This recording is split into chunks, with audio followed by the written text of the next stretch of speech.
I'm astronaut Charlie Duke. I was lunar module pilot on Apollo 16 in 1972. More than 50 years after humanity planted a flag on another world, a strange shadow has begun to fall across our greatest achievement. In the digital haze of the internet, a persistent viral whisper claims it was all a lie, a hoax staged in a desert studio. The photographs were fake, the science was fiction, the heroes were actors. For a growing number of people, the It's our moon privilege landing is not today a historical fact, to but a share with you. conspiracy. But history has a final, unshakable line of defense. The truth has a living witness. At 89 years old, one of the last four men to have walked on the moon is now breaking a lifetime of quiet dignity. Apollo astronaut Charles Duke is stepping forward not just to reminisce, but to confront the doubt with a truth he believes has been overlooked for half a century. And his testimony is unlike anyone else's. He holds a unique, almost sacred place in the Apollo saga, making him the one man whose perspective may be the key to silencing the deniers forever. Because he wasn't just an astronaut who went to the moon. He was also the man who guided the very first ones there. He was the voice from Mission Control who spoke for Earth when Neil Armstrong landed the Eagle. And 3 years later, he was the explorer who left his own family's photo on the lunar dust. He saw the moon from both sides of the void, as an abstract stream of data and as a blinding, visceral reality. Now, he is ready to share what the It's cameras our couldn't privilege capture, today what the mission reports to share filtered with out, you and what NASA's carefully some of curated the story details has missed for of 5 that. decades. It's not a story of aliens or secret structures. It's the unfiltered, terrifying, and profoundly human truth of what it's truly like to stand on another world. A truth he feels responsible for telling before the last voices of Apollo go silent forever. I get at least you didn't walk on the moon. Well, they're willfully ignorant because the evidence is clear that we walked on the moon. We had 6 landings, and you can see the spacecraft on the moon from the LRO photographs. And I said, "Why don't you believe it?" He said, "Well, I just don't believe it. They can't give me a sound reason why they don't believe it. They just don't believe it, and they are ignoring the evidence." The funny thing about Charles Duke is that before he ever set foot on the moon, before he became the youngest human to leave his footprints in its ancient dust, the world already knew his voice. It was a voice filled with a thick southern drawl, a steady cadence that cut through the static of one of history's greatest moments.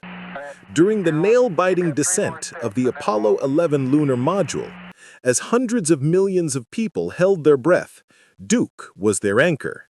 He was the capsule communicator, the Capcom, the single trusted lifeline between Mission Control in Houston and the two men who were about to touch another world.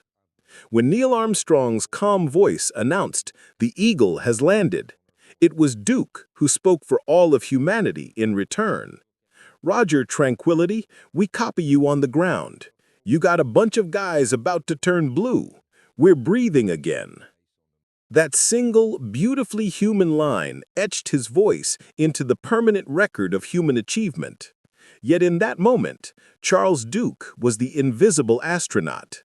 He wasn't the one getting the ticker tape parade or planting a flag in the lunar soil. He was the quiet guardian in the background, the man tasked with guiding giants, while waiting with an almost unbearable longing for his own chance.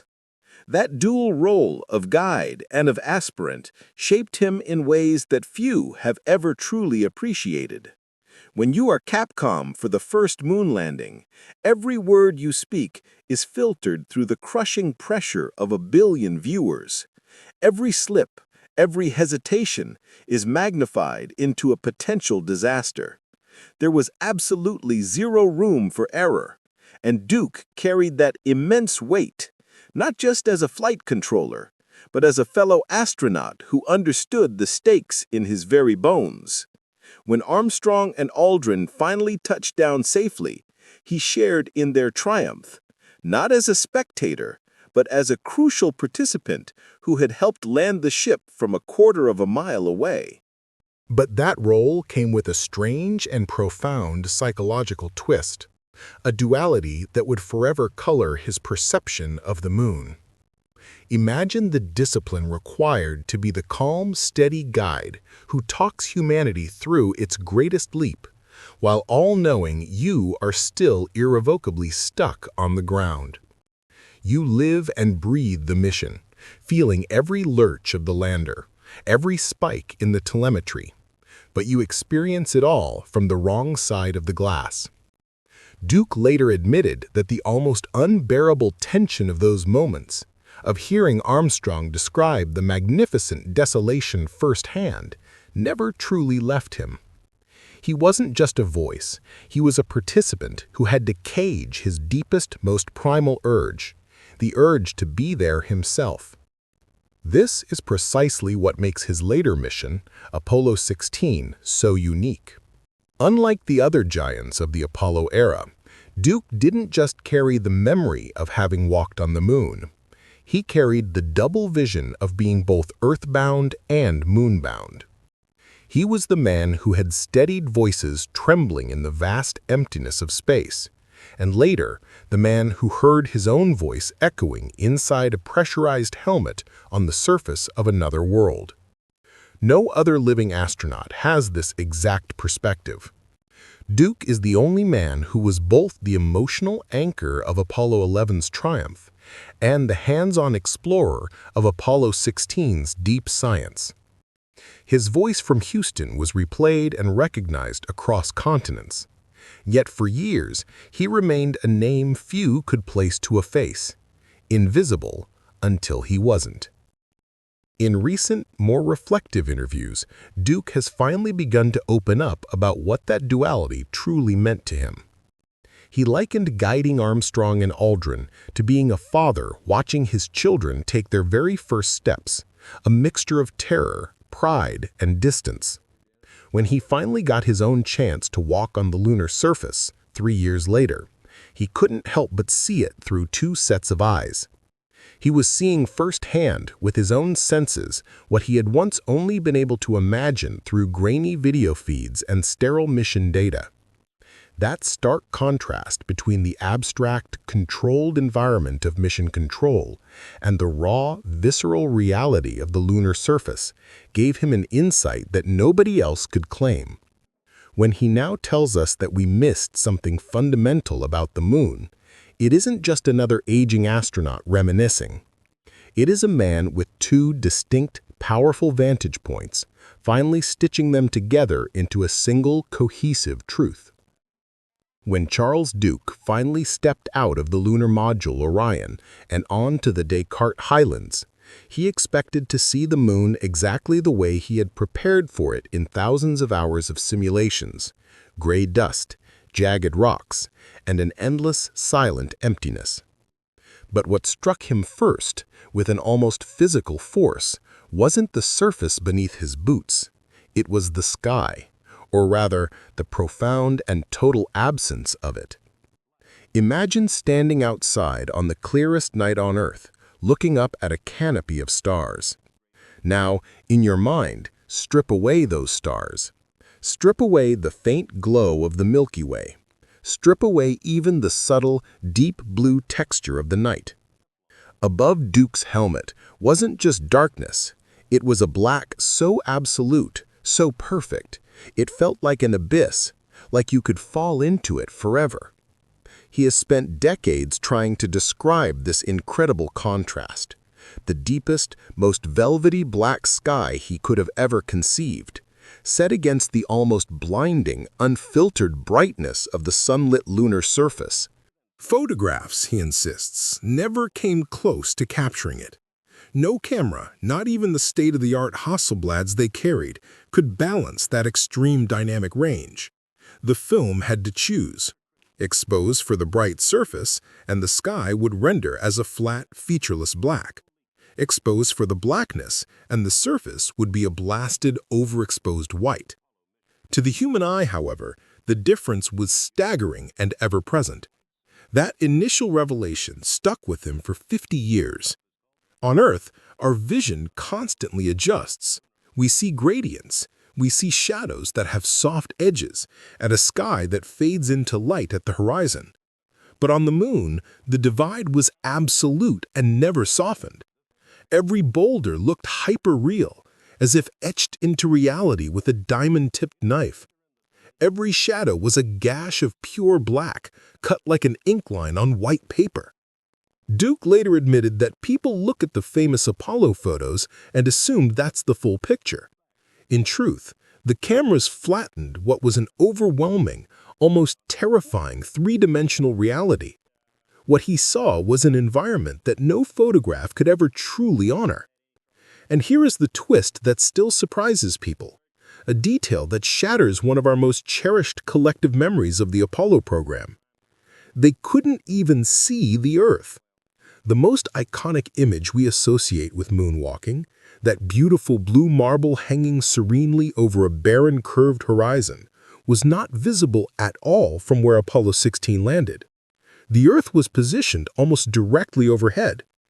Duke explained with a hint of frustration that if he tried to look straight up to see it, all he saw was the inside of his own helmet.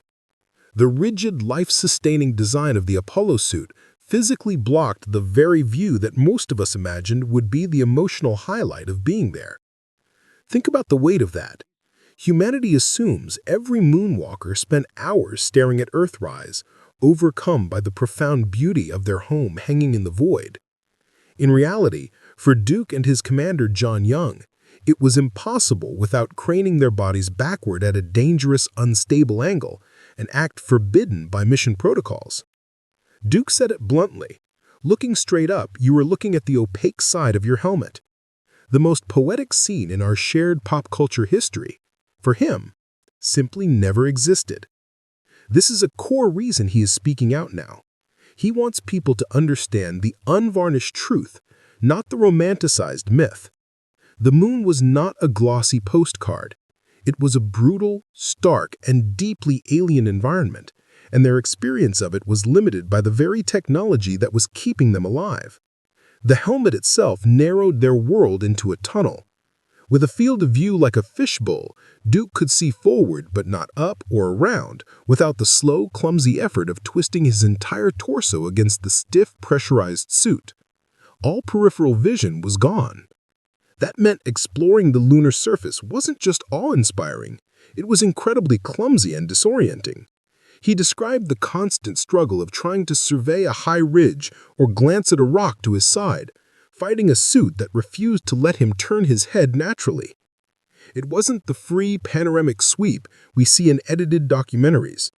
It was a claustrophobic struggle inside a machine designed for survival, not for comfort or exploration. Yet even within those severe limits, the emotional weight of the place was crushing. He insists the incredible contrast between the perfect black and the brilliant white wasn't just a visual phenomenon, it felt spiritual. Imagine the universe erased of all gradients. No soft skies, no distant haze, no clouds drifting lazily across the horizon. There was only pure, unfiltered light and an absolute predatory void. He admitted that standing there in that harsh reality, he realized for the first time how truly, fundamentally alien the moon was. It wasn't just another desert. It wasn't another mountaintop. It was an environment so sterile and so extreme, it simply did not care if he existed at all. And it is this raw, unfiltered experience that he believes history has completely misunderstood. The unfiltered visual truth of the moon, as described by Charles Duke, is a reality of shocking extremes, a world of perfect black and blinding white, a place more alien and disorienting than any photograph could ever convey. This stark new perspective is a critical correction to the historical record. And yet, Duke insists the visuals were only half the story. The part of his experience that he speaks of today with the most passion, the most urgency, and the most frustration isn't the sky or the shadows. It is what he and John Young actually achieved on the ground, the groundbreaking science that history barely remembers. While the world remains perpetually obsessed with Apollo 11, the first step, the iconic flag planting, the grainy broadcast, Charles Duke never forgets that Apollo 16 quietly pulled off scientific achievements that fundamentally changed lunar science forever. The problem? Almost nobody remembers them, and this eats at him. Because what he and John Young accomplished over 3 days on the lunar surface wasn't just about following in Neil Armstrong's legendary footsteps. It was about building something new, something history has almost completely buried beneath the glamour of that first landing. Consider this monumental fact. Apollo 16 set up the very first and only astronomical observatory on the surface of the moon. This was not a small gadget. It was a dedicated 3-inch far ultraviolet telescope carefully placed on lunar soil and aimed at the cosmos. It was designed to capture a spectrum of light from distant stars and nebulae that is completely blocked by Earth's thick atmosphere. For the very first time in history, humanity was looking at the stars from a platform with no air, no atmospheric distortion, and no light pollution. The data it collected was revolutionary, providing a pristine, crystal-clear window into the universe that no observatory on Earth, then or now, could ever hope to match. It was a staggering scientific milestone, an achievement that, by itself, should have cemented Apollo 16's place in history. Yet today, it is a detail most textbooks barely mention. The mission wasn't short, it was a marathon of intense labor. Duke and his commander John Young spent a grueling 71 hours on the surface. That's nearly 3 full days, longer than many other Apollo crews. They were not there as sightseers or tourists. They were there to work. They drove the lunar rover over 16 miles of rugged, treacherous terrain, a journey of exploration that dwarfed the short walks of earlier missions. They were geological field workers on another planet, hammering at rocks, drilling deep core samples to read the moon's ancient history, and hauling back a precious cargo of material. By the time they blasted off from the lunar surface, they had collected 209 pounds of rock and soil samples, one of the most geologically diverse and valuable collections ever retrieved. Even today, 50 years later, highly secured labs are still breaking open those vacuum-sealed containers and analyzing the priceless pieces of another world that Charles Duke carried home. His mission, in a very real sense, is still ongoing. What makes their work even more impressive are the other advanced instruments they hauled along and deployed.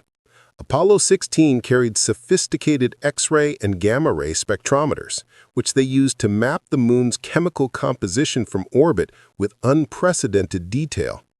These weren't simple gadgets, they were powerful analytical tools that revealed the hidden chemical fingerprints of iron, titanium, magnesium, and other elements across the lunar highlands. This data reshaped theories about how the moon formed, providing concrete evidence for the magma ocean hypothesis, the idea that the early moon was covered in a molten rock. Scientists still cite the data from Apollo 16 spectrometers. Yet when people talk about the legends of Apollo, it's always 11, the first landing, 13, the heroic failure, or maybe 17, the final mission with the first scientist. 16, a mission of unparalleled scientific success, almost always slips through the cracks. Duke has felt that sting for decades. He's admitted in talks that he feels Apollo 16 deserves more than a forgotten footnote in the history books. He knows it lacked the heart-stopping drama of Apollo 13's near disaster, or the poetic romance of Armstrong's first words. But in terms of pure scientific return, it was unmatched. His frustration is simple and profound. If we forget the science, we have missed the entire point of risking human lives to go there in the first place. The flags and footprints were symbolic, but the rocks and the data, that was the real prize. Still, Duke wasn't just a scientist. He was a human being, trapped for 3 days in one of the most hostile and unforgiving environments imaginable, finding small, deeply human ways to break the crushing tension. This led to the infamous Lunar Olympics. During a moment of downtime, Duke and Young, giddy with the strangeness of 1/6 gravity, tried hopping as high as they could. Duke managed a spectacular leap that sent him flying far higher than he expected. When he landed, the clumsy, top-heavy suit threw his balance off, and he fell backward. For a terrifying moment, the mission was in jeopardy. His backpack life support system, the delicate machine keeping him alive, was not built for that kind of impact. A crack in its shell or a broken connection would have been a fatal disaster, a death sentence 250,000 miles from home. He later admitted with a wry chuckle that the stunt was stupid, but it was a powerful reminder that they were still men, not flawless machines, living on the edge. Even in these lighter, more dangerous moments, Duke never lost sight of the mission. Every sample bag meticulously sealed, every mile driven across the Descartes Highlands added to a mountain of knowledge that is still reshaping planetary science. And yet popular documentaries continue to recycle the same iconic clips: Armstrong's footprint, Aldrin's salute, Lovell's tense radio calls. Apollo 16, one of the richest scientific expeditions in human history, barely rates a mention. This historical oversight is why in his final years, Duke has become more vocal, more insistent. He's spoken out in interviews, given talks at universities, and pushed museums and foundations to properly showcase Apollo 16's unique and lasting contributions. He knows his time is short. He wants future generations to understand that Apollo wasn't just about planting flags and winning a political race. It was about unlocking the secrets hidden in ancient dust and stone. The tension defining his final years is clear. Duke doesn't just want to celebrate Apollo 16. He feels he must defend it. Because if a mission of such monumental success can be overshadowed and forgotten, what happens when people start claiming the whole thing never happened at all? At 89, Duke has taken on an unexpected and final mission, confronting the growing tide of moon landing denial with the unshakable, first-hand truth of his own experiences. For him, it's no longer about proving he was there. It is about protecting a legacy of human achievement that he feels is now under siege. In recent years, Duke has found himself, with increasing frequency, face-to-face with people who flat-out tell him Apollo never happened. One such moment was captured when a man cornered him at an event, aggressively asserting that the landings were a hoax. Instead of losing his temper, Duke looked the man in the eye and calmly replied, "Sir, I was there." That simple statement carries a weight that no YouTube video, no Reddit comment, no viral TikTok can ever match. It is the authority of lived experience at its most profound. But the denials still sting. Duke admits it deeply frustrates him that half a century after what was arguably humanity's greatest technological achievement, a vocal minority calls it a fabrication. He takes it personally, because when someone denies Apollo, they aren't just erasing a NASA program, they are erasing the sweat, the risk, and the ultimate sacrifice of the men who strapped themselves into those rockets, not knowing if they would ever come home. And that is why he continues to fight back, not with anger, but with relentless, specific evidence.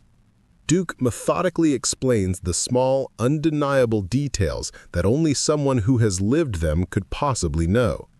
He talks about the strange sensation of 1/6 gravity, where even the smallest steps felt like controlled floating leaps. He describes the intense, unfiltered heat of the sun on his suit, contrasted with the bone-deep cold of the shadows. He recounts the eerie, absolute silence when he would momentarily cut the communications link to mission control. He points to the nearly 800 pounds of lunar rocks still sitting in pristine labs around the world, rocks that have been dated to be billions of years old, rocks that no backyard conspiracy theorist could ever manufacture. His ultimate credibility comes from that unique dual perspective that no one else can claim. He was the voice in Houston who gave Neil Armstrong the go for landing. He was also the man out there, years later, bouncing across the Descartes Highlands with John Young. That combination, the guide and the explorer, the sea Capcom and the moonwalker, makes his testimony untouchable in these debates. He has become a final living bulwark against the erosion of history, and he is leaning into this role with a clear sense of urgency. In the past few years, he has made himself more accessible than ever, knowing that time isn't on his side. He has spoken about wanting his grandchildren's generation to know Apollo wasn't mythology, it was real. It was men, it was rockets, and it was monumental risk undertaken for the advancement of all humankind.